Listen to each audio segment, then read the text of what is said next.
बहुत सारे लोग, मैं भी ये गलती करता था। इतना शानदार अपॉर्चुनिटी है अंकित जी, मैं कहना चाहूँगा 2 लाख रुपए के सैलरी के लिए आपकी तरह MBA, मेरे पास अच्छा खासा पैसा है, ऐसा बिजनेस है जहाँ मैं साल का करोड़ों रुपए कमा रहा हूँ। 1 करोड़ रुपए मेरे पास पड़ा है। ये सब सिनेरियो देख करके इन्वेस्टमेंट सोचा जा सकता है। आज के जो गेस्ट हमारे साथ जुड़े हैं, जिनका नाम है आचार्य अमरेश झा जी, सबसे पहले तो सर स्वागत करता हूं आपका। ये धन्यवाद, thank you for coming here. Sir का इंट्रोडक्शन कैसे दूं? मैं एकदम इस टाइम कंफ्यूज्ड हूं। मतलब आचार्य बोलें, ऑथर बोलें या मोटिवेशनल स्पीकर बोलें, इतना कुछ है सर से सीखने के लिए। आज मैं सुपर एक्साइटेड हूं सर, आपसे आज मैं बहुत सारा ज्ञान लेकर जाऊंगा और वादा करता हूं कि ये सारा ज्ञान अपनी ऑडियंस के साथ और पूरे देश के साथ में बांटूंगा। Thank you Ankit ji. Sir मुझे भी बहुत मज़ा आएगा। जी बिल्कुल, यकीनन। सबसे पहले सबसे बड़ा सवाल जो मुझे एकदम से हिट हुआ जब मैं आपके बारे में होमवर्क कर रहा था, रिसर्च कर रहा था, जो हिट हुआ सबसे ज़्यादा, आपने बोला 6 साल 6 बिजनेस में लॉस। गाइज, प्रॉब्लम यही है हमारे देश में या फिर कहीं पर भी आप बोलो कि फेलियर्स कोई नहीं बताता अपने। Nobody is interested to tell their failures. मतलब आप आज एक सक्सेसफुल इंसान को यहाँ पर देख रहे हैं, आचार्य जी को हमारे साथ देख रहे हैं, इससे पहले इतने सारे फेलियर के स्टोरीज होते हैं हर सक्सेस के पीछे। तो सबसे पहले सर मैं जानना चाहता हूँ क्या है वो स्टोरीज? आप बिल्कुल सही कह रहे हैं। पीछे कई बार लोग मुड़ के देखना नहीं चाहते हैं, लेकिन देखना चाहिए। मुझे याद है 95 में मैं दिल्ली आया था पहली बार पढ़ाई करने के लिए। तो बिहार बोर्ड से मैं 12वीं किया था, वहाँ इंटरमीडिएट ISC कहते हैं। तो लेकिन जब तक हम लोग आए तो यहाँ DU में सारा एडमिशन फुल हो गया था, तो हमारा एडमिशन नहीं हुआ। तो हमने सोचा खाली तो बैठेंगे नहीं, कुछ करेंगे। तो मैंने कंप्यूटर, उस समय में नया स्किल था, तो हमने एक इंस्टीट्यूट में एडमिशन ले लिया कंप्यूटर में।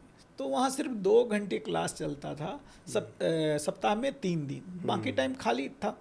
पैसे इतने नहीं थे पिताजी के पास भी, तो हमने सोचा कि ये जो खाली समय है इसमें मैं कोई काम पकड़ लेता हूँ। तो मैंने किसी से पूछा कि क्या काम मिल सकता है, तो किसी ने कहा सेल्स में काम कर लो। और सबसे इंटरेस्टिंग है, आप सेल्स गुरु हैं, सेल्स लोगों को सिखाते हैं।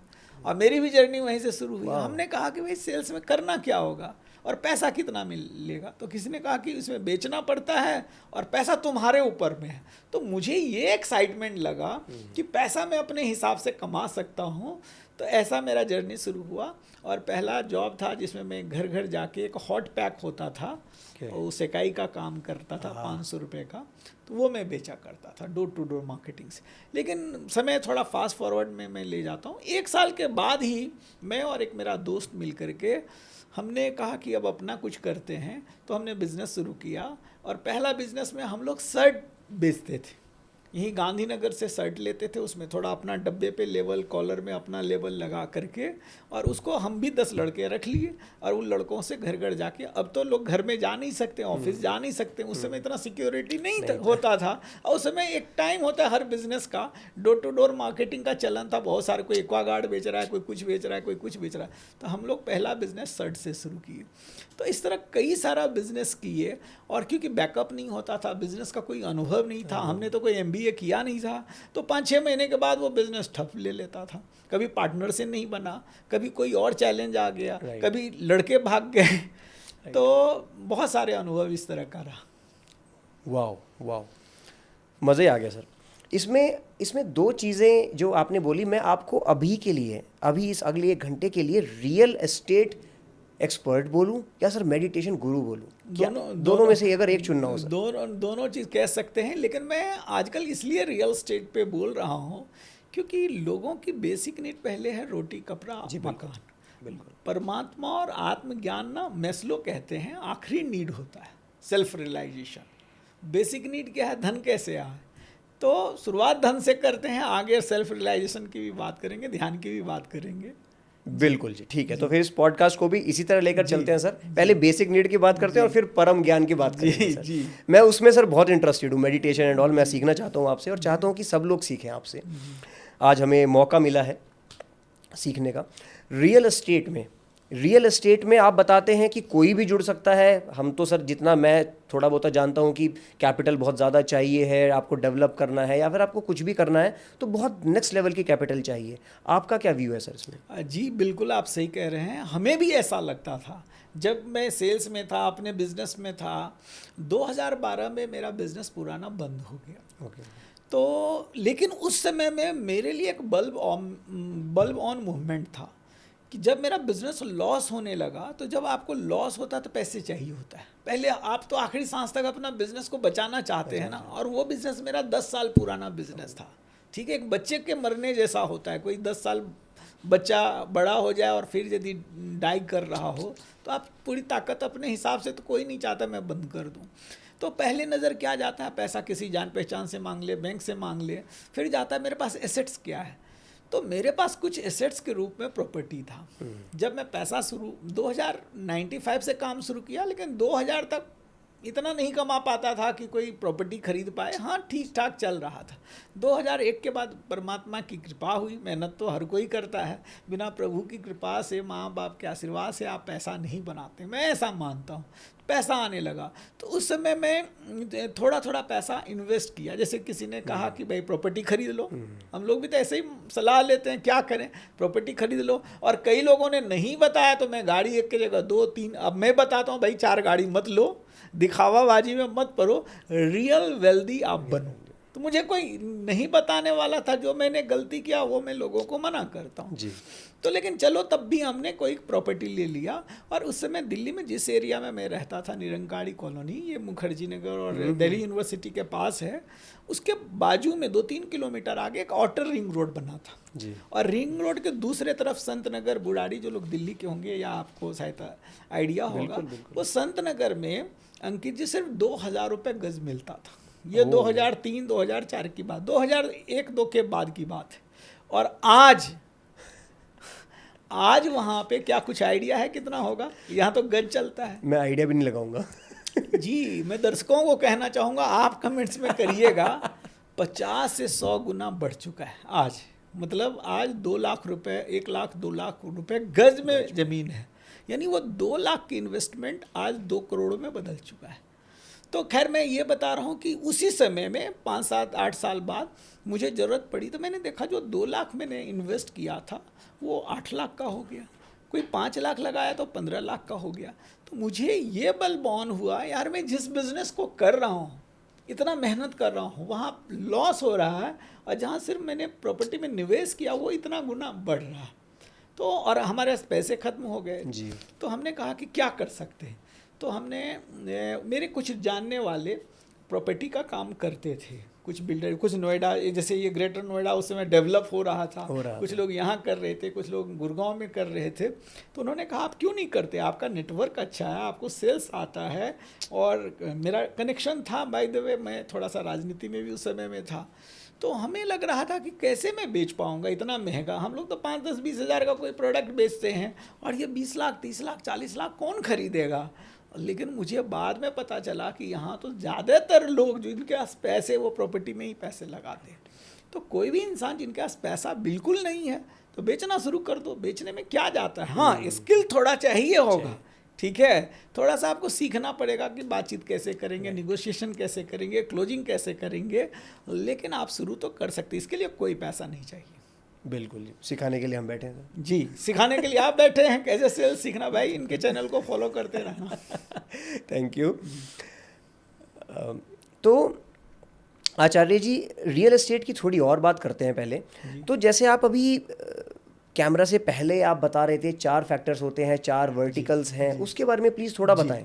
जी, मैंने देखा कि रॉबर्ट कियोसाकी जिसे मैं बड़ा प्रभावित रहा, पहले भी मैं किताब पढ़ा था, रिच डैड पुअर डैड, वहाँ वो कहते हैं कि 4 क्वाड्रेंट होता है।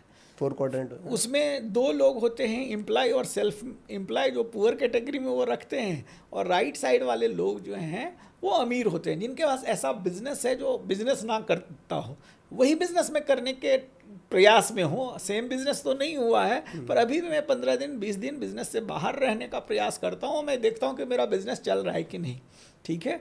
और चौथा कैटेगरी इन्वेस्टर। तो यही चीज़ मैंने रियल एस्टेट में देखा कि यहाँ भी मैंने 4 क्वाड्रेंट में रियल एस्टेट में लोगों को बांटा, क्योंकि जब मैं सिखाना शुरू किया as a real estate coach तो लोग, बहुत सारे लोग आते, सर मैं क्या करूं? तो मैंने देखा कि पहला तो है कि आपके पास पैसे, ज़्यादा लोग कौन आते हैं जो थोड़ा कुछ कमा रहे हैं। अब ऐसा नहीं हमारे देश में सब लोग बेरोजगार हैं, नहीं, अभी बहुत सारे लोग या तो नौकरी कर रहे हैं या जॉब कर रहे हैं, बिजनेस कर रहे हैं, कुछ ना कुछ इनकम है। तो मैं कहता हूँ ऐसे लोगों को कि आपके पास इनकम है, और बहुत सारे लोग, मैं भी ये गलती करता था, मैं स्पेंडर के कैटेगरी में था, मैं पैसा बचाता ही नहीं था, आमदनी अठन्नी खर्चा रुपया। पहला चीज़ तो आपको पैसा बचत करना, नहीं तो ज़िंदगी भर काम करना होगा। ठीक है, यदि आप फाइनेंशियली फ्री चाह रहे हैं, टाइम फ्रीडम चाह रहे हैं, जॉब से मुक्ति चाह रहे हैं, मनपसंद काम करना चाह रहे हैं, मनपसंद जगह घूमना चाह रहे हैं, तो आपको पैसा बचत करके निवेश करना होगा। और निवेश के लिए मैं कहता हूँ रियल एस्टेट से बढ़िया मेरे हिसाब से और भी चीज़ हो सकता है कि रियल एस्टेट में कुछ खरीदें। ठीक है, चाहे आप ज़मीन खरीद रहे हैं, फ्लैट खरीद रहे हैं, दुकान खरीद रहे हैं, वो अलग मैटर है, लेकिन आप निवेश करें। तो एक ये कैटेगरी, मेरे पास 1 लाख रुपए की सैलरी है, मैं उसमें से 20,000 30,000 महीना बचा रहा हूँ, तो मैंने कोई प्रॉपर्टी ले लिया। ठीक है जी। दूसरा कैटेगरी है सेलर का, जो मैं थोड़ी देर पहले बात कर रहा था। आपके पास बिल्कुल पैसा नहीं है, या पैसा इतना थोड़ा है कि मैं 10 20 25,000 कमा रहा हूँ और मेरे पास बचत ही नहीं हो रहा है, उल्टा हर महीना मैं घाटे में ही रहता हूँ, मतलब घर का ही खर्चा नहीं पूरा हो रहा, सर मैं निवेश कैसे कर सकता हूँ? तो आपको बेचना चाहिए। और इतना शानदार अपॉर्चुनिटी है अंकित जी, मैं कहना चाहूँगा प्रॉपर्टी बेचने में। आज एवरेज जो है ना फ्लैट की, मकान की कीमत किसी भी शहर में, ये मैं नहीं कह रहा हूँ जी नोएडा या दिल्ली में हम बैठे हैं, देश में 50 लाख से 1 करोड़ एवरेज हो गया।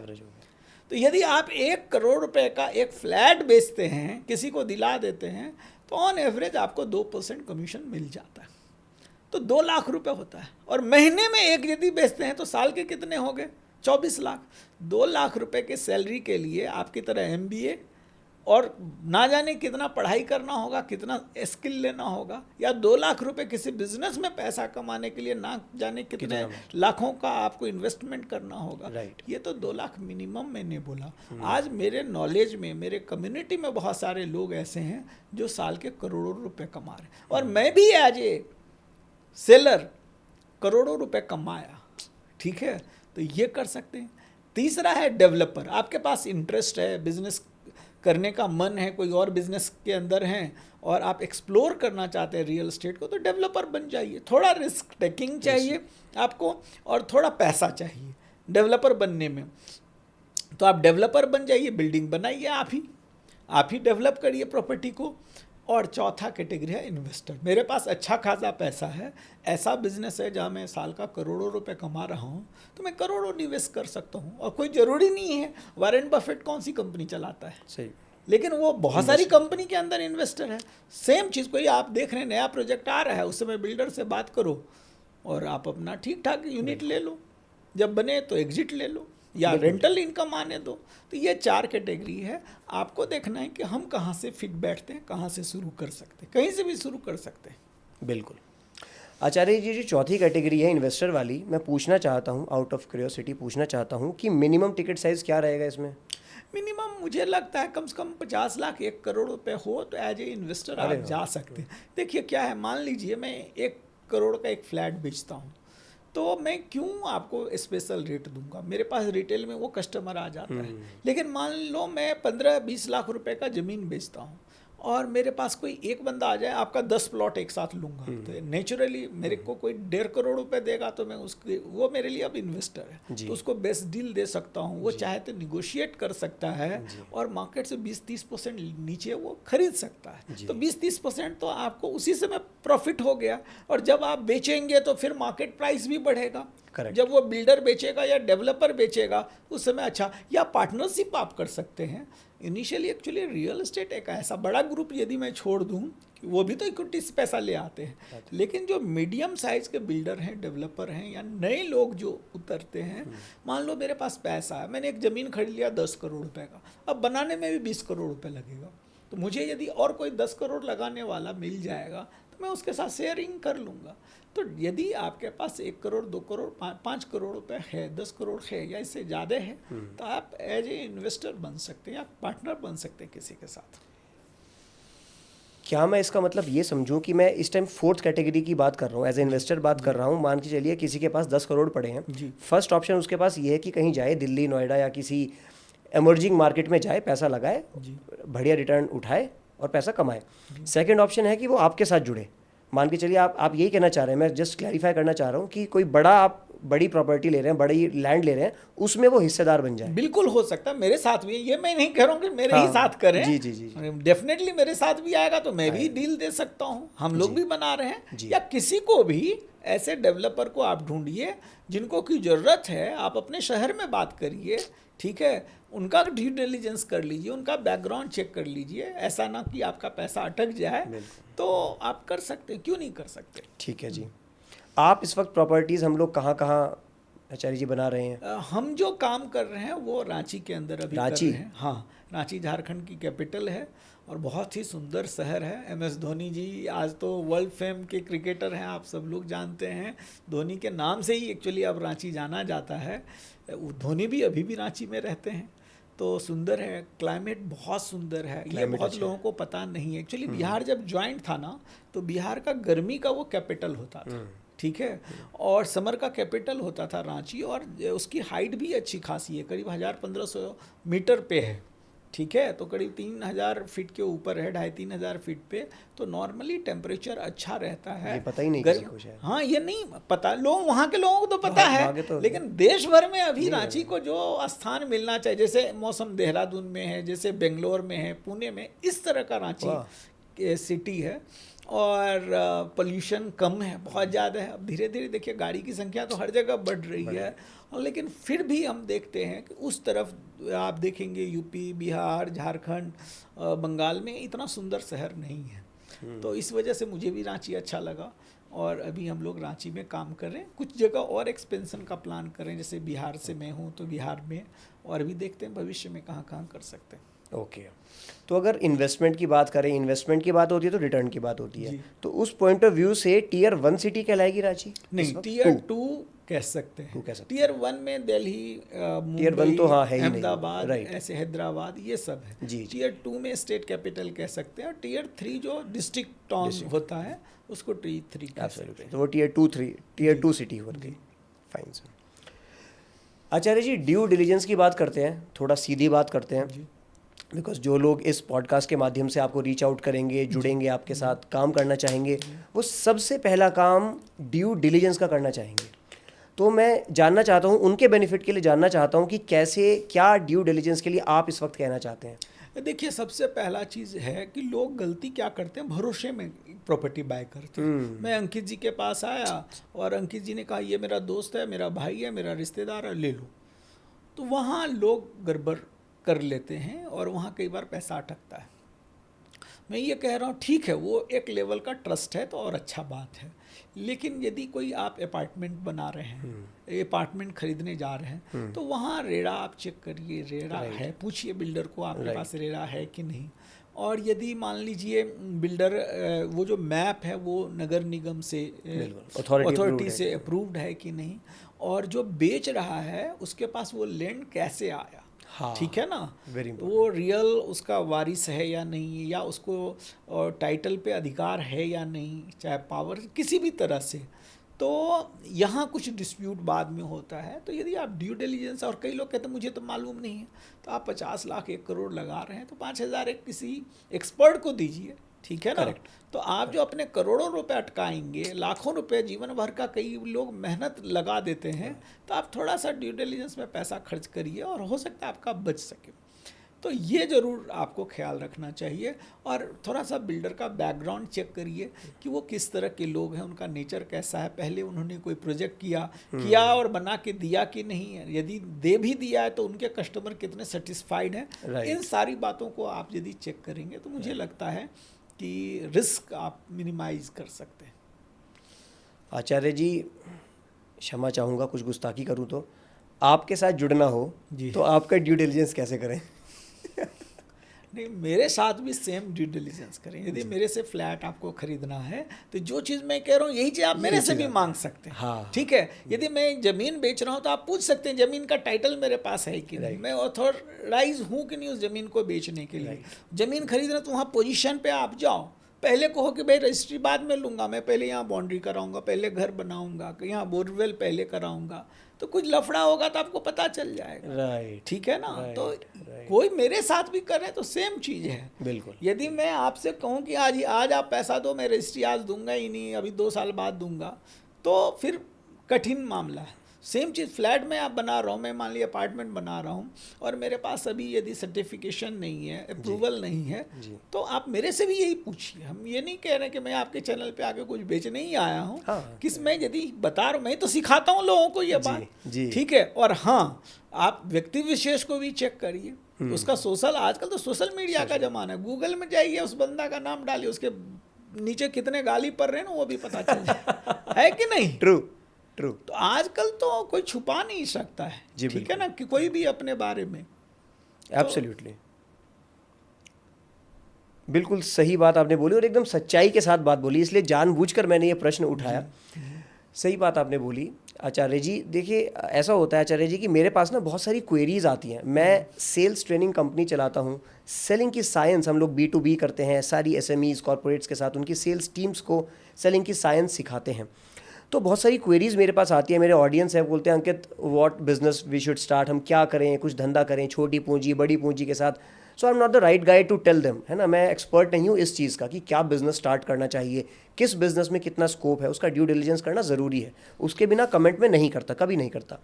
तो ये एक बिजनेस अपॉर्चुनिटी है आप सभी के पास, आचार्य जी के साथ जुड़ के, एक सही इंसान के साथ जुड़ के, of course after due diligence, एक सही इंसान के साथ जुड़कर ROI को अगर मैक्सिमाइज अपना करना है और रियल एस्टेट में जाना है तो सर के साथ एक बार ज़रूर आप कनेक्ट होइएगा, यू विल बेनिफिट, और for sure you will benefit. इसके अलावा स्वामी जी एक लास्ट सवाल और रियल एस्टेट को लेकर, उसके बाद मेरा फेवरेट टॉपिक मेडिटेशन। मैं बहुत कुछ सीखना चाहता हूँ और सिखाना चाहता हूँ मेडिटेशन को लेकर। Real estate related last query, that is Swami ji, 1 crore रुपए मेरे पास पड़ा है। अब लेट सपोज 1 करोड़ मेरे पास पड़ा है, वो मेरे पास 2 ऑप्शन है। अब या तो मैं उस 1 करोड़ को डाइवर्सिफाई कर दूं, कुछ म्यूचुअल फंड शेयर में डाल दूं, गोल्ड वोल्ड ये सब, थोड़ा सा रियल एस्टेट ले लूं, या फिर पूरा रियल एस्टेट ले लूं। अब पूरा रियल एस्टेट लिया तो मेरा पैसा तो सर ब्लॉक हो गया, उसके बाद मुझे कुछ थोड़ा सा 50 लाख रुपए की ज़रूरत है, मुझे तो सर बेचनी पड़ेगी प्रॉपर्टी पूरी। तो ये एक लिमिटेशन है शायद। बहुत सुंदर सवाल है ये अंकित जी आपका। एक तो मैं कह रहा हूँ, यदि 1 करोड़ है तो कोशिश करिए, यदि आपके पास कैश फ्लो नहीं है, कैश फ्लो का मतलब है कि मेरे पास 1 करोड़ रुपए तो है बैंक में और मेरे पास हर महीने मेरी खर्चा 1 लाख रुपए की है, तो मेरी 1.5 लाख की सैलरी है या 2 लाख रुपए की मेरी इनकम है, यानी कैश फ्लो मेरे पास अच्छा है, माइनस में नहीं, पॉजिटिव कैश फ्लो है। तो हर महीना मेरे पास कुछ बच रहा है ना, कुछ ज़रूरत आएगा तो मैं वहाँ से पूरा कर सकता हूँ। यदि नहीं ऐसा है तो आप 1 करोड़ में से 60 to 80% रियल एस्टेट में डालें। बाकी पैसा आप कुछ FD में भी रख सकते हैं, कुछ म्यूचुअल फंड में रख सकते हैं, कुछ शेयर्स में भी रख सकते हैं। राइट, ठीक है ना। और तीसरी चीज़ क्या है कि आपका एज क्या है, आपकी रिस्पॉन्सिबिलिटी क्या है। मान लीजिए मेरी एज अब 70 साल की है, तो मुझे ज़्यादा रिस्क लेने की क्या ज़रूरत है। मेरी जो रिस्पॉन्सिबिलिटी है कि मुझे 6 महीना बाद या 1 साल के बाद मेरी बेटी का मेडिकल में एडमिशन कराना है। मुझे पता है मुझे एडमिशन के समय 20 लाख रुपए लगेगा, ठीक है। या मुझे अभी पता है कि मेरे बच्चे तो अभी नर्सरी में हैं, तो अभी मुझे 20 साल तक अभी जितना स्कूल का फीस वो तो मैं 5-10 हज़ार रुपये दे दूंगा अपनी इनकम से। मुझे जो मोटा खर्चा आएगा उसके शादी के समय में, हायर एजुकेशन में, वो मुझे 15 साल बाद लगेगा। ठीक है। तो ये सब सिनेरियो देख करके इन्वेस्टमेंट सोचा जा सकता है। फिर आप एक प्रॉपर्टी आज लेंगे, और मैंने कहा कि 20 साल का फ्रेम के लिए लेके सोचेंगे, तो शायद आज 10 लाख रुपए का इन्वेस्टमेंट आपके बच्चे की शादी और बच्चे का हायर एजुकेशन करा सकता है, या आपका रिटायरमेंट का प्लान कर सकता है। तो यदि 1 करोड़ रुपए है, यदि अभी आपको ज़्यादा कैश फ्लो अच्छा है तो पूरा रियल एस्टेट में कर सकते हैं, नहीं है तो आप 80% या 60% इतना कर सकते हैं। और रियल एस्टेट में भी मैं कहूँगा कि एक सिर्फ प्रॉपर्टी लेने की जगह 2 या 3 प्रॉपर्टी भी ले सकते हैं। कि आपने छोटा एक प्लॉट भी ले लिया, कोई एक फ्लैट भी लिया जहाँ से, या कोई दुकान भी 20-30 लाख रुपए का ले लिया, जहाँ से हर महीना आपको 10,000 रुपये चलो रेंट भी आ रहा है। तो ये थोड़ा सा आपको समझना पड़ेगा, अपना फाइनेंशियल स्टेटस देखना होगा, कैश फ्लो देखना होगा, और कितना समय है आपको उसको देख करके करने की जरूरत पड़ेगी। एब्सोल्युटली। कहने का मतलब ये, gist of the story is, जितना भी पैसा आपके पास एक्स्ट्रा पड़ा है, मतलब कि मुसीबत के टाइम पे भी, इमरजेंसी के टाइम पे भी, कंटिजेंसीज में से वो फंड आपको टच करने की ज़रूरत ना पड़े, that I think we should invest in real estate. बिल्कुल। हाँ सर, मेडिटेशन आचार्य जी। अब इसके बाद सर, आप ऑथर है सर, आपकी कौन कौन सी बुक्स आपने पब्लिश करी हैं सर? 2 प्लीज। किताब अभी तक आई है अंकित जी। एक सक्सेस मंत्रा, सक्सेस के ऊपर है, और दूसरी किताब अभी एक रियल एस्टेट मास्टरी, नई किताब रियल आई एस्टेट है। मास्टरी।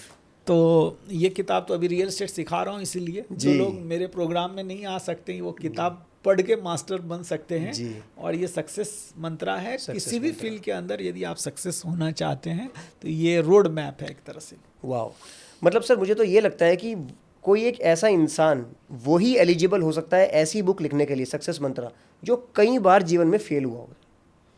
तो you are one of them, I am one of them. मैंने भी बहुत सारे बिजनेस किए, फेल हुआ, and you are one of them. Thank you for writing this book. Success mantra के नाम से है सर ये जी। Thank you. मेडिटेशन क्या संबंध है? मतलब सुनने में आता है, आशीष भैया से हम लोग जिक्र कर रहे थे, उन्होंने बताया कि आचार्य जी 15 दिन तो होते ही नहीं, बिजनेस में ध्यान देते ही नहीं, आप आश्रम में रहते हैं, सेवा देते हैं, वहाँ पर भी कोई चार्ज नहीं आप कर रहे हैं, मेडिटेशन सीखते हैं, सिखाते हैं। तो सर कौन है आप कौन है आप, प्लीज़ बताएं। मैं एक आम आदमी ही हूँ, एक आम इंसान हूँ, कोई खास नहीं हूँ, कुछ स्पेशल नहीं हूँ। हमने अपने गुरुदेव से ये समझा, एक्चुअली 2009 में मैं अपने गुरुदेव से, समर्थ गुरु सिद्धार्थ औलिया जी से जुड़ा। उससे पहले मेरी भी दौड़ सिर्फ बाहर की जगत की दौड़ थी, और पैसा बना ले और सक्सेस हो गए। और एक गीत हमने सुना था कि जिंदगी की तलाश में हम मौत के कितने पास आ गए। तो मौत तो नहीं आया, लेकिन अपनी स्थिति कुछ ऐसी ही थी जहाँ हमारी नींद खत्म हो गई, तनाव आ गया, डिप्रेशन आ गई, चिंता आ गई। कि पहले सोचे थे, जब दिल्ली आए थे, सोचे थे कि एक गाड़ी हो जाए, एक घर हो जाए, एक बिजनेस हो जाए, बहुत खुश होंगे, ये सब हो गया। फिर सोचे शादी हो जाए तो खुश हो जाएंगे, बहुत युवा सुन रहे होंगे। पर देखे कि इन सब चीज़ों में खुशी मिली नहीं। कहते हैं ना, कस्तूरी कुंडल बसे मृग ढूंढे बनमाही, ऐसे घटी घटी राम है दुनिया देखे नहीं। तो वो कस्तूरी हमारे भीतर होता है, और हम सोचते हैं धन पद यश में मिल जाएगा, मिला नहीं। ठीक है, क्योंकि वो चाहत और की बढ़ती जाती है। ठीक है, तो एक बार मैं पहुंच गया, ढूंढते ढूंढते खोजी था, तो मुझे बहुत अच्छा लगा और मज़ा आया। ठीक है, तो गुरुदेव हमारे जो सिखाते हैं, जीवन जीने की कला सिखाते हैं, कैसे हम एक बेहतर इंसान बन पाएंगे, और उसके लिए ध्यान करना जरूरी है। ओशो कहते हैं यदि आप 1 घंटा ध्यान करते हैं ना, तो बाकी का 23 घंटा आपका बहुत ही प्रोडक्टिव हो सकता है। बिल्कुल ठीक। क्योंकि हमारे मन में 24 घंटा विचार चलते रहता है। ठीक है, या तो पास्ट का या फ्यूचर का विचार चलता है, और हम स्ट्रेस में रहते हैं। ठीक है, तो उसको रेस्ट ही नहीं मिलता है। ध्यान क्या है? मन को रेस्ट देना। ध्यान क्या है? निर्विचार होना। ध्यान क्या है? खुद के साथ जुड़ना। तो खुद के साथ जुड़ने का मजा लेना। तो जब हम खुद से जुड़ते हैं ना, तो जीवन में आनंद स्टार्ट हो जाता है। ठीक है, और आनंदित यदि आप नहीं हैं तो कुछ भी पा लें तो क्या फ़ायदा उस बात का। आपके आसपास के लोग आनंदित नहीं हैं, आप एक मैग्नेटिक पर्सनालिटी नहीं बन रहे हैं, सिर्फ आप अपने लिए सिर्फ सोचे जा रहे हैं। ठीक है, हमारे गुरुदेव कहते हैं एक संत और संसारी में भेद है जी। जब एक संत किसी से मिलता है तो वो सोचता है कि मैं क्या इसका हेल्प कर सकता हूँ, और एक संसारी मिलता है तो क्या हम सोचते हैं मेरा क्या फ़ायदा, क्या ले लूँ, कैसे मेरा ये बिजनेस हो जाए, कैसे मेरा डील हो जाए, क्या फ़ायदा मेरा हो। तो ये शिफ्ट हुआ मेरा स्पिरिचुअलिज्म से जुड़ने से, कि मेरे अंदर स्वभाव में बदल गया। मेरा भले ही क्लाइंट क्यों ना हो, जैसे वो लोग मुझे कहते हैं आप रियल एस्टेट में हो, यहाँ तो सब उल्टे सीधे लोग होते हैं, तो मैं ये नहीं सोचता हूँ कि इससे मुझे क्या फ़ायदा हो। मैं इस भाव के साथ सोचता हूँ कि क्या ये प्रॉपर्टी मैं दे रहा हूँ, इससे मेरा कस्टमर का फ़ायदा होगा या नहीं। और जब इस भाव से मैं देता हूँ तो परमात्मा मंगलमय है, मंगल ही करता है। मेरे क्लब में कोई आता है तो मैं प्रार्थना करता हूँ कि भगवान उसी को मेरे पास भेजना जिसको मैं सिखाने लायक हूँ। जिसको मेरे किसी कोर्स से 2 पैसा का फायदा हो जाए। ठीक है, ऐसे लोग मेरे पास मत भेजना, ऐसे लोग का मेरे जेब में पैसा भी ना आए जिसका मैं हेल्प ना कर पाऊँ। सही बात। तो जब आप इस मंगल भाव के साथ बढ़ते हैं, एक नियत आपकी सही होती है, तो फिर आप ऐसे लोगों को अट्रैक्ट करते हैं कि जिसकी आप मदद कर पाए। आज हम और आप बात कर रहे हैं, डेफिनेटली हम लोग एक दूसरे को अट्रैक्ट किए, तभी हम लोग एक दूसरे के संपर्क में आए। जी बिल्कुल, यकीनन यकीनन, इसमें कोई दो राय नहीं है आचार्य जी। पर मेडिटेशन, खुद को पहचानना ही मेडिटेशन है, मन को शांत करना ही मेडिटेशन है। इसकी कुछ क्रिया बता पाएंगे आप जो हम लोग? देखिए, मेडिटेशन है कुछ नहीं करना।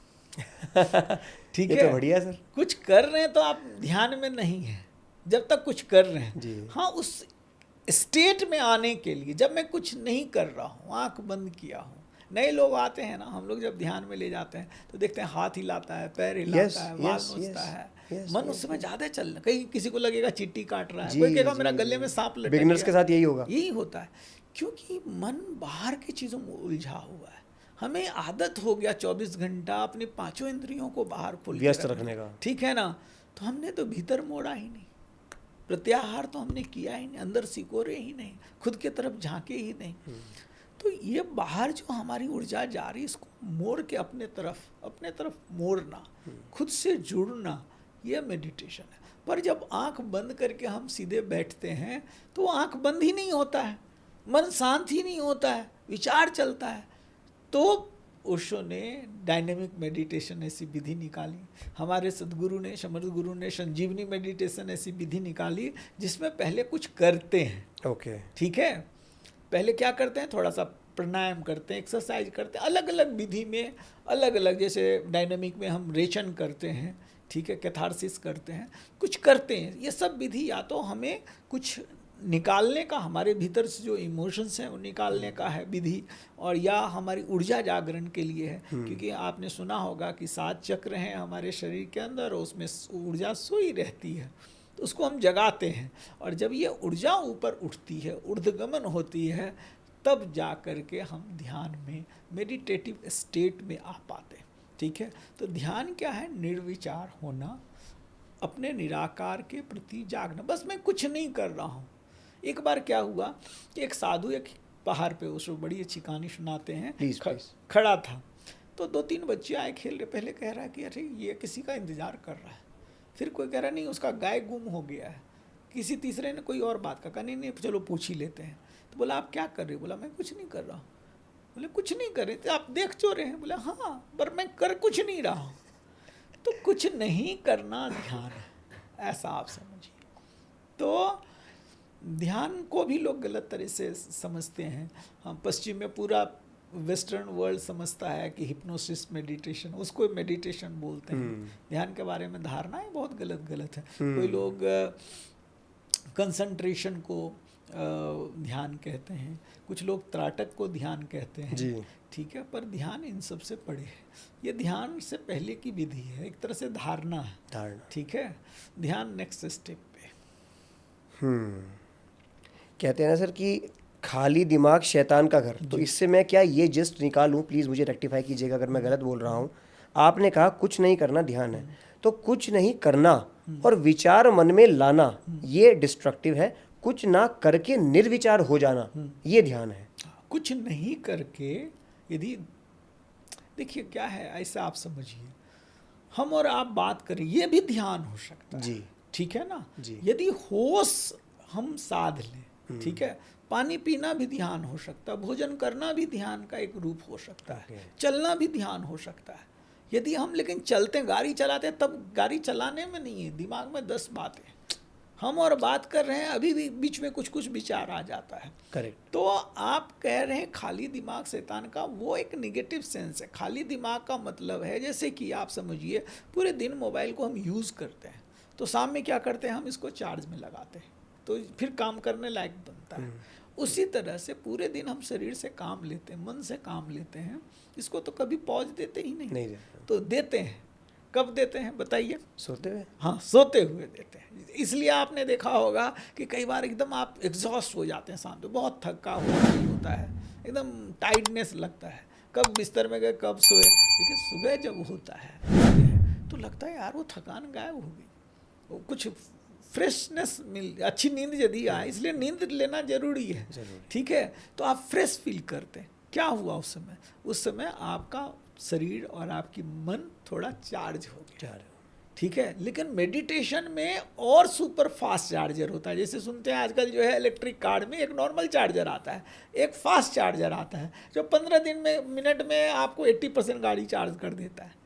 तो मेडिटेशन है वो 15 मिनट में फास्ट चार्जर का काम करता है। तो यदि आप थोड़ा सा समय निकालते हैं, और कोई विधि, अलग अलग लोग, अलग अलग संत अलग अलग विधि देती है, लेकिन फाइनल स्टेज में आपको निर्विचार ही होना। विचार चल रहा है यदि मन में 10 तरह का, अभी आप मेडिटेटिव स्टेट में नहीं है, ठीक है। मतलब आप कुछ नहीं कर रहे हैं, बस आप बैठे तो बैठे। वो आँख खोल के भी हो सकता है, आँख बंद करके भी हो सकता है, ठीक है। बस मैं देख रहा हूँ खुले आकाश को, तो बस देख रहा हूँ, ये मेडिटेशन है। वाह। ओशो की डायनामिक मेडिटेशन और आपके गुरुजी की संजीवनी मेडिटेशन, आप ओशो जी में मानते हैं? जी मैं बताऊंगा, ओशो हमारे परम गुरु हैं, यानी हमारे जो गुरुदेव हैं समर्थ गुरु सिद्धार्थ औलिया जी, उनके वो गुरु थे। तो डेफिनेटली ओशो के ही हम भी सन्यासी हैं, ओशो को हम मानते हैं। वाह जी वाह। तो उन्हीं के ही किसी ध्यान केंद्र में आप ध्यान करते हैं, सिखाते हैं? जी, हम लोगों का अब तो समर्थ गुरुधारा का पूरे देश और दुनिया में ध्यान केंद्र है। और एक बार हम जाते हैं, प्रोग्राम सीखते हैं, और उसके बाद घर आकर के आप प्रैक्टिस कर सकते हैं। एक बार आप गुरु के साथ सीख लेते हैं किस तरह से करना है। 3 दिन 6 दिन का हम लोग का प्रोग्राम होते रहता है। आजकल तो कोविड के बाद ऑनलाइन भी शुरू हो गया, घर बैठे भी लोग सीखते हैं। कहाँ, किस शहर में है? हर जगह, ऑलमोस्ट हर जगह। हम लोग का वैसे हेडक्वार्टर यहीं दिल्ली के पास मूर्थल है, सोनीपत हरियाणा में। यहाँ हम लोग का आश्रम है जहाँ हमारे गुरुदेव भी रहते हैं। अच्छा, ठीक है। और उन्हीं के सानिध्य में करीब 400-500 आचार्यों की टीम है, जो देश भर में क्वालिफाइड आचार्य हैं, गुरुदेव के द्वारा ट्रेंड किया हुआ आचार्य है। जैसे मैं हूँ, इसी तरह से ये सारे लोग लोगों को सिखाते रहते हैं ध्यान। जी जी जी। सर, ध्यान और धर्म अलग है या एक है? ध्यान है निर्विचार होना, ध्यान है स्वयं से जुड़ना, धर्म है परमात्मा के नियम से चलना, ठीक है। धर्म है स्वयं को जानना। तो बहुत अलग नहीं कह सकते, लेकिन थोड़ा सा फर्क है। धर्म एक वास्ट रूप कि हमें कैसे जीना है, परमात्मा के किस नियम से संसार चल रहा है, इसको समझना, उस पे चलना धर्म कहलाता है। और ध्यान है खुद के राह पे चलना, खुद से जुड़ना, ध्यान कहलाता है। ओके।